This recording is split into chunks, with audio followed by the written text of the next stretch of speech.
Hey everyone, it's Ivan, KidBadger.com, here to bring you another gun review, and today, talking about this guy, which is the CMMG Mk57. Let's go ahead and start with the what. CMMG makes a whole line of AR rifles, pistols, pistol caliber carbines, all that stuff to include conversions. So this is the Mk57. It is chambered in 5.7, and this will go on pretty much any Mil-Spec low receiver. This one, of course, being a SBR low receiver, so I can keep it nice and short. And it will slap right on here, and it'll work with these proprietary magazines. Pretty awesome. Footprint-wise, just a little bit longer than your standard capacity 30-round mags, but they actually hold 40 rounds. And yeah, pretty much throw this upper receiver on your Mil-Spec lower, and you're good to go.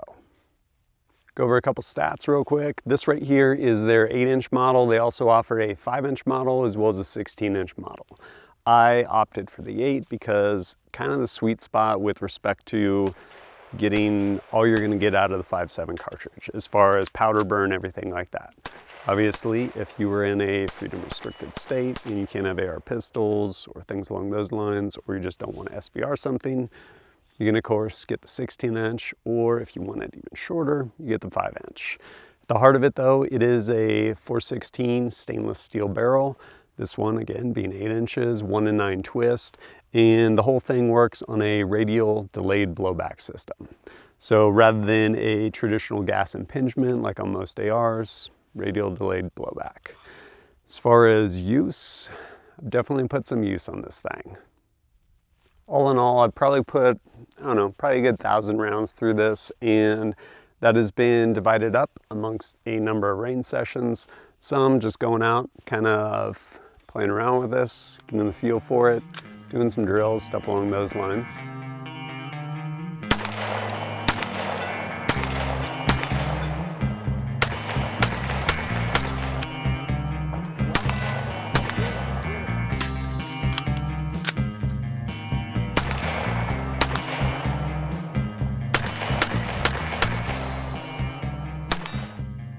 Also taking this out shooting with my boys, which is a lot of fun. I really like the fact that this being on a SBR low receiver, I can go ahead and collapse the stock in, shorter length of pull for them, and felt recoil, it is very, very insignificant. A lot more so than, honestly, a lot of pistol caliber carbines like 9mm and stuff. Blowback, it's a different recoil impulse than like your traditional kind of gas impingement. And lots of times it's almost kind of more violent, but this being 5.7, especially with a silencer on there, makes it really nice and smooth, quiet, and again, that low recoil impulse. I know some of you guys like, it's 5.56, there's no recoil. Well, you're probably not 8 years old. And on top of that, anything we can do to lessen the recoil, as well as the report, it just makes it more pleasant for everyone, especially kids who are just getting into shooting. So this has been a blast with my boys. Good hit. Take your time and aim. Good hit. 2, 3. Nice job. Good hit.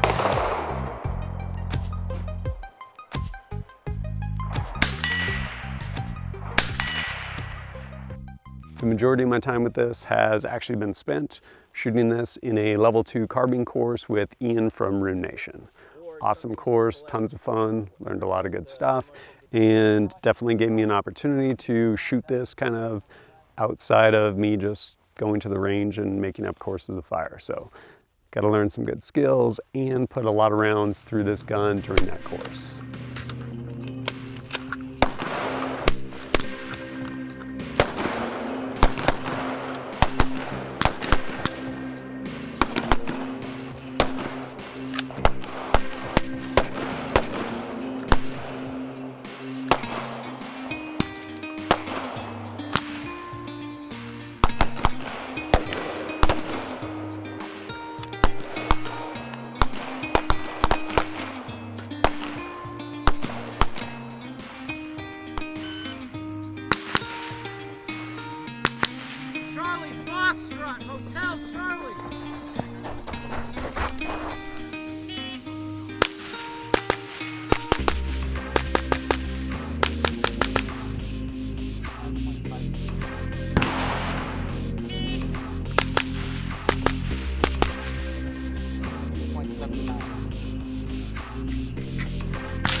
1 plus 2 plus 3. 1, 2, 3 plus 2. Hit, hit, hit. And go. In that class, I pretty much ran this gun in this configuration right here. Single point sling by Lunar Concepts, Trijicon, SRO, 2.5 MOA dot, ScalarWorks Leap Mount, and running it suppressed. Link suppressor by Cadian Armament. It was a lot of fun to run through that course. As far as accuracy goes, I went ahead, threw a magnified optic on here, took it out to the range, kind of got it zeroed at 100 yards, and shot a number of 5-shot groups. Because 5.7 ammo is kind of niche, I basically had one batch of ammo to shoot with, but at the end of the day, here's what I got with these 5-shot groups.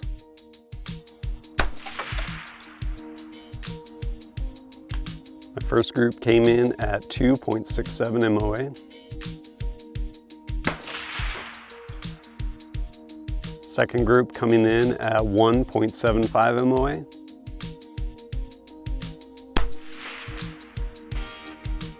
Third and best group coming in at 1.18 MOA.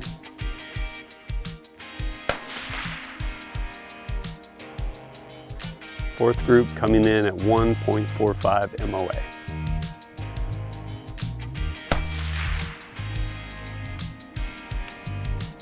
Fifth group coming in at 1.53 MOA. And my last group coming in at 1.64 MOA. What are my thoughts on those groups? Well, obviously, a better shooter could probably get better groups. That's what I ended up getting with those different groups on that day at 100 yards. Am I expecting more out of this? I don't know, not really.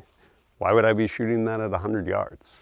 There are all different applications for all different bullets, and the application for this is not necessarily out at 100 yards.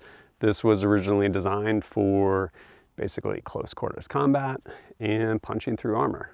And so to that end, up close, yeah, no, it does a great job as far as grouping wise. But again, what is your application for it? Speaking of application, what is the point of this gun? Well, I will say ammunition wise, very limited. There's only a couple companies actually making 5.7 ammo, and unfortunately, you can't get the good ammo that this gun was actually designed around. Stuff for essentially personal defense, punching through body armor, things along those lines. So kind of where does it fall in? One, I will say this gun is a lot of fun, especially when you run it suppressed. Way fun. Yeah.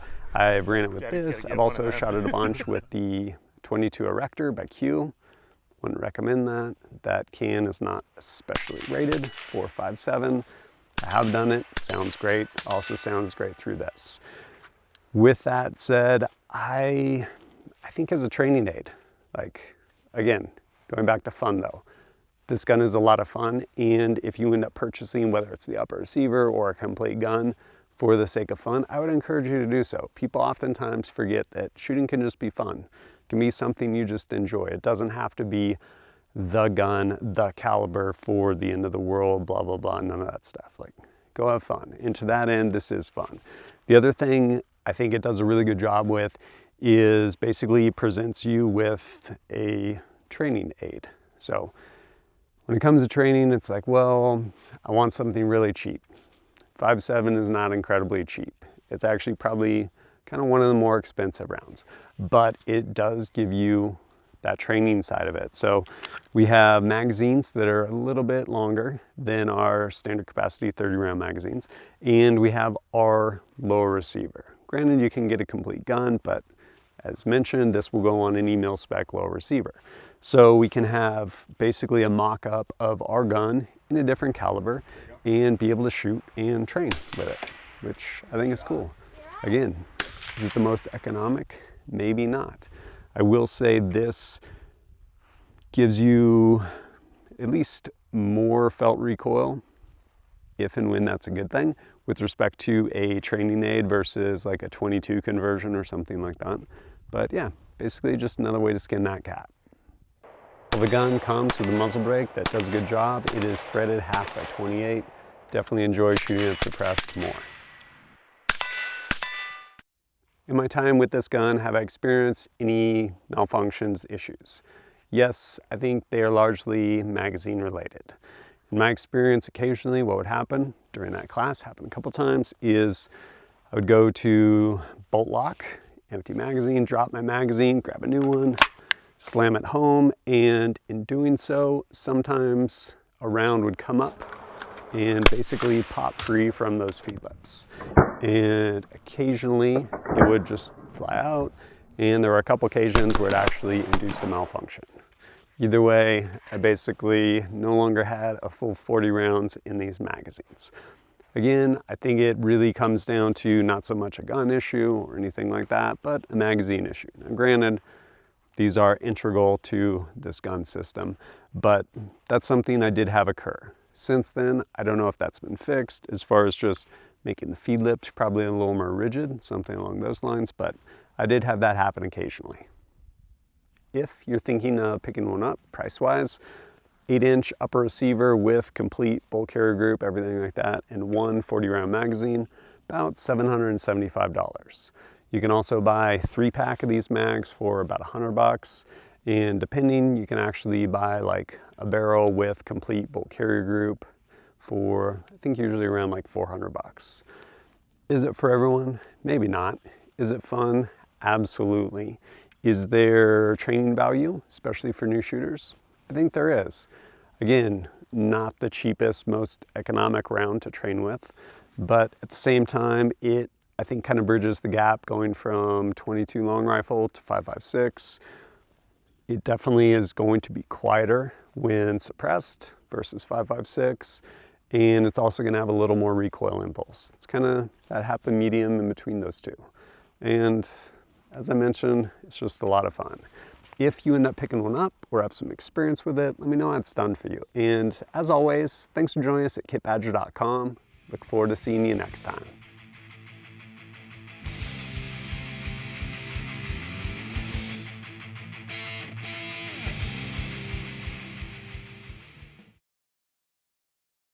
This conversation,